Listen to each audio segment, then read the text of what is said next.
छात्र मित्रों, अभी हम ये जो पत्र है अर्थात ये गद्य पाठ है श्रीमती आशा रानी होरा जी का, यानी सुनो किशोरी। तो इसमें अभी तक ये देखा है कि ये जो सुगंधा नाम की लड़की है इस पत्र में, यानी लेखिका की जो लड़की है इसे जो पत्र लिखा जा रहा है, तो इसमें वो बता रही है कि पश्चिमी देशों में जो मूल्य और संस्कार है इन्हें जैसे के तैसे हमारे देश में हम नहीं ला सकते। जैसे कोई भी पौधा, कोई भी पेड़ किसी भी भूमि में उगाया नहीं जा सकता, उसे एक विशिष्ट वातावरण चाहिए। उसी प्रकार लेखिका यहाँ पर कहना चाहती है कि तुम्हारी जो उम्र है, तुम जहाँ पर अध्ययन कर रही हो, अभ्यास कर रही हो, या ऐसा मोड है कि मनुष्य को संभल कर रहना पड़ता है, हर किसी लड़की को, युवती को संभल कर रहना पड़ता है। यहाँ पर लेखिका जो है अपनी बेटी को, सुगंधा को, यानी उनकी जो सहेली रचना, इसका उदाहरण दे रही है कि रचना जो है बेटी, तुम्हारी सहेली, वह इस यानी बंधन को नहीं मानती, इसलिए तुम्हें उनके बारे में भी सोचना चाहिए। तो देखिए छात्र मित्रों, यहाँ पर पन्ना क्रमांक 43 जो है, यहाँ पन्ना क्रमांक 43 पर तो अब हम आए हैं, उसे हम देखने वाले हैं अभी। तो यहाँ पर पन्ना क्रमांक 45 पर बीच में दोष अकेली रचना का भी नहीं है, दोष उनकी नासमझ उम्र का है या उसके उस परिवेश का जिसमें से संभल कर चलने के संस्कार नहीं दिए गए हैं। यह उम्र ही ऐसी है जब कोई भावुक किशोरी किसी युवक की प्यार भरी मीठी मीठी बातों के बहकावे में आकर उसे अपना सब कुछ समझने लगती है और कच्ची रोमानी भावनाओं में बहकर जल्दबाजी में मूर्खता कर बैठती है। पछतावा उसे तब होता है जब पानी सिर से गुजर चुका होता है। इस अल्लड़ उम्र में अगर वह लड़की अपने परिवार के स्नेह संरक्षण से मुक्त है, आज़ादी के नाम पर स्वयं को जरूरत से ज़्यादा अहमियत देकर अंतर्मुखी हो गई है, तो उसके फिसलने की संभावना अधिक बढ़ जाती है। अपने में अकेली पड़ गई लड़की जैसे ही किसी लड़के के संपर्क में आती है, उसे अपना हमदर्द समझ बैठती है और उसके बहकने की, उसके कदम भटकने की संभावना और भी बढ़ जाती है। लगता है अपने परिवार से कटी रचना के साथ ऐसा ही है। यदि सचमुच ऐसा है तो तुम्हें और भी सावधानी से काम लेना होगा, अन्यथा उसे समझना मुश्किल होगा। उल्टे तुम्हारी दोस्ती में दरार आ सकती है। देखिए यहाँ पर छात्र मित्रों, कि हमने ये जो पन्ना क्रमांक 43 पर है, जो कहानी के अंतिम भाग, यानी ये जो पत्र है, कहानी नहीं है, तो इसके अंतिम भाग की ओर हम बढ़ रहे हैं। तो इसमें बताया गया है कि लेखिका अपनी बेटी सुगंधा को समझा रही है कि बेटी, तुम संस्कार को जानती हो, मूल्य जानती हो, लेकिन तुम्हारी सहेली जो रचना है वो शायद नहीं जानती है। शायद यह दोष उनका भी नहीं है, उनकी उम्र का है।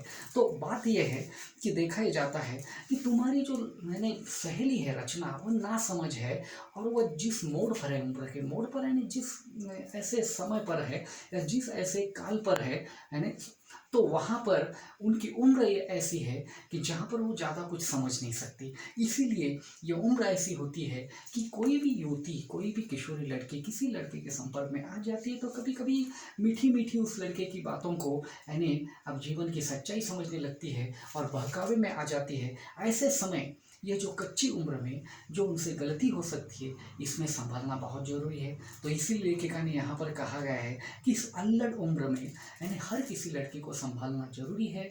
बात यह है कि इन लड़कियों की, इन किशोरियों की कभी कभी मनोदशा भी यानी कठिन हो जाती है। क्यों हो जाती है? कभी नासमझी हो जाती है। इसलिए हो जाती है क्योंकि कभी कभी उनके परिवार में भी वैसे मूल्य संस्कार नहीं होते। परिवार में उस बेटी के लिए, लड़की के लिए कभी कभी स्नेह ममता की भावना नहीं होती, वो अपने परिवार से कटी हुई ऐसी लगती है। लेकिन इसलिए बात यह है कि उन्हें यानी समझना चाहिए अपने परिवार वालों के साथ, उनके माता पिता, ये जो है इनके साथ अच्छा व्यवहार करना चाहिए। माता पिता ने भी अपनी बेटी से समझौता करना चाहिए, बेटी ने भी अपने माता पिता से बात करनी चाहिए। अगर ऐसा नहीं होता है तो इसका मतलब क्या होगा कि ये बेटियाँ अंतर्मुखी हो जाएंगे। अंतर्मुखी नहीं, सिर्फ अपने में गुम, अपने ही बारे में सोचते हैं। तो ये इस समय ज़्यादा सावधानी बरतनी पड़ती है, क्योंकि अगर समय पर हम सावधान नहीं हो जाएंगे तो क्या होगा कि पानी सर से गुजर जाएगा, यानी बात अलग हो जाएगी।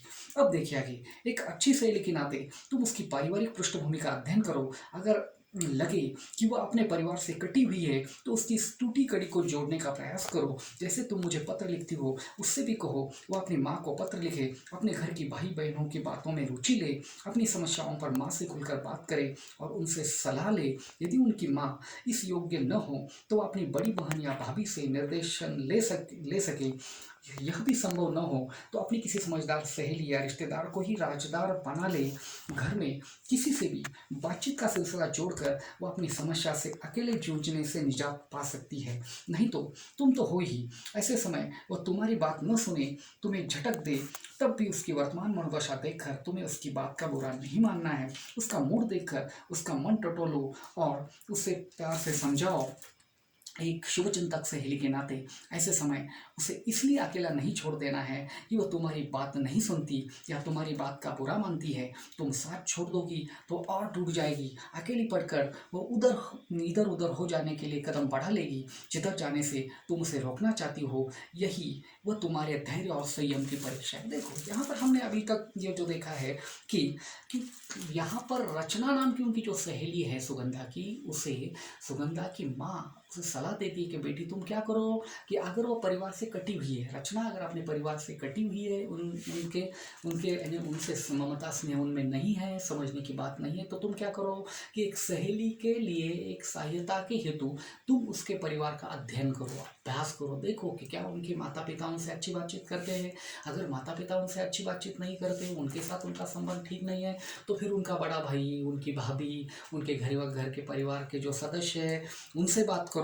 और क्या करो कि वह ज़्यादा से ज़्यादा खुलकर बात करे तुम्हारी सहेली। इसके बारे में देखो अच्छा क्या है गलत क्या है, वो किस तरह समझ सके, इसके बारे में सोचो। क्योंकि अगर उन्हें कोई भी ऐसा समझाने वाला घर में नहीं है तो फिर तुम उनकी सहेली तो हो ही, तुम उसे समझाने की कोशिश करो। हो सकता है कि तुम उनकी सहेली हो लेकिन फिर भी तुम्हें भी तुम्हारी नई जो सहेली है रचना कभी झटक सकती है, तुम्हारी भी बात नहीं मान सकती है। तो उस समय भी तुम्हें संभलना है। तुम्हें देखना है पन्ना क्रमांक यहाँ पर 44 जो अंतिम पन्ना क्रमांक है, वहाँ पर दिखाया गया है कि एक शुभचिंतक के नाते ये हे सुगंधा, तुम अपनी सहेली के लिए, रचना के लिए एक शुभचिंतक, उनकी हितैषी के रूप में उनके बारे में सोचो। हो सकता है कि गलत विचार के कारण वह अपने गलत कदम उठाएगी, कोई अघटित हो जाएगा, बाद में पछताने का भी समय नहीं मिलेगा। तो उस समय तुम्हें यानी अपनी जो सहेली है, तुम्हारी सहेली रचना, उसकी सहायता करनी है। अब आगे इस पर यानी कारण पत्र का अंतिम भाग, आप अगर जरूरी समझो तो सहेली के कथित दोस्त या प्रेमी लड़के से भी किसी समय बात कर सकती हो। उसकी मंशा जानकर उसे अपनी सहेली को अवगत करा सकती हो या आगाह करा सकती हो। यदि तुम्हें लगे कि लड़का निर्दोष है, निश्चल है, अपने प्यार में सच्चा या अडिग लगता है, तो दोनों को पढ़ाई के अंत तक प्रतीक्षा करने और तब तक केवल दोस्त बने रहने का परामर्श दे सकती हो।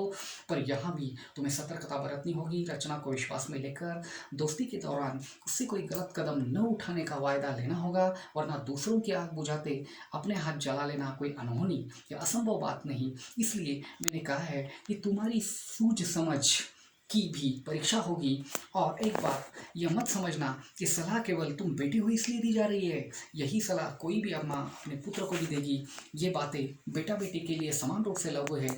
मैं इसके मैं इसके परिणाम की प्रतीक्षा करूंगी। अगले पत्र में जानकारी दोगी ना।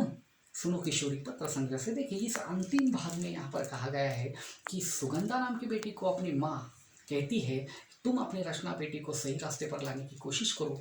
अगर वह कॉलेज जीवन में अगर किसी लड़के के प्यार में पागल हो गई है या उसके बहकावे में आ गई है, तो आप उसकी स्थिति को संभालो। आप हो सके तो उस लड़के से भी मिलकर क्या वो लड़का अच्छा या नहीं है ये भी देखो। अगर उनके प्यार में सच्चाई है तो उन्हें दोनों को समझाने की कोशिश करो कि तुम अपनी पढ़ाई पूरी होने तक यानी एक विशिष्ट बंधन में रहो, और जब सब कुछ ठीक हो जाएगा तो बाद में तुम एक दूसरे के साथ जीवन साथी बना सकते हो। लेकिन ऐसी स्थिति में लेखिका की माँ कहती सुगंधा को कि तुम्हें भी सावधानी बरतनी होगी, यानी सुगंधा को भी, नहीं तो तुम दूसरों का घर ठीक करते समय खुद के हाथ जला लोगे, अर्थात खुद के भी ऊपर कोई मुसीबत आ सकती है। इसलिए सब कुछ अच्छी तरह से परिस्थिति को संभालना, सूझबूझ दिखाना। जब आप ऐसा करोगी तो आप अपनी सहेली की भी जिंदगी बचाओगी, उनका भी कल्याण कर सकती हो और खुद का भी। तो इसीलिए यहाँ पर पत्र समाप्त करने से पहले लेखिका अपनी बेटी अर्थात सुगंधा को कहना चाहती है कि तुम अपनी भूमिका एक सहेली के नाते रचना के लिए क्या निभाओगी, यह मुझे अगले पत्र में यानी क्या करना बताना। तो यहाँ पर यह पत्र समाप्त हो जाता है। लेकिन देखिए अब यह पत्र समाप्त होगा यह पाठ, लेकिन इसके नीचे जो स्वाध्याय दिए गए हैं आप आपके पास यानी हिंदी भाषा की पुस्तक होगी, PDF फाइल होगी, उसमें देखो, इस वीडियो को बार बार देखो दोनों। और बाद में यहाँ पर जो स्वाध्याय में दिए गए हैं आकलन वगैरह, रूढ़ि और परंपरा में भेद, या नीचे दिया है कारण लिखिए, सुगंधा का पत्र पाकर लेखक को क्यों खुशी हुई वगैरह, जो कुछ भी आया है वह आप स्वाध्याय के रूप में यानी इस पुस्तक में यानी जो भी पाठ दिया गया है अच्छी तरह से पढ़कर, वीडियो को देखकर अच्छी तरह से उत्तर लिखिए।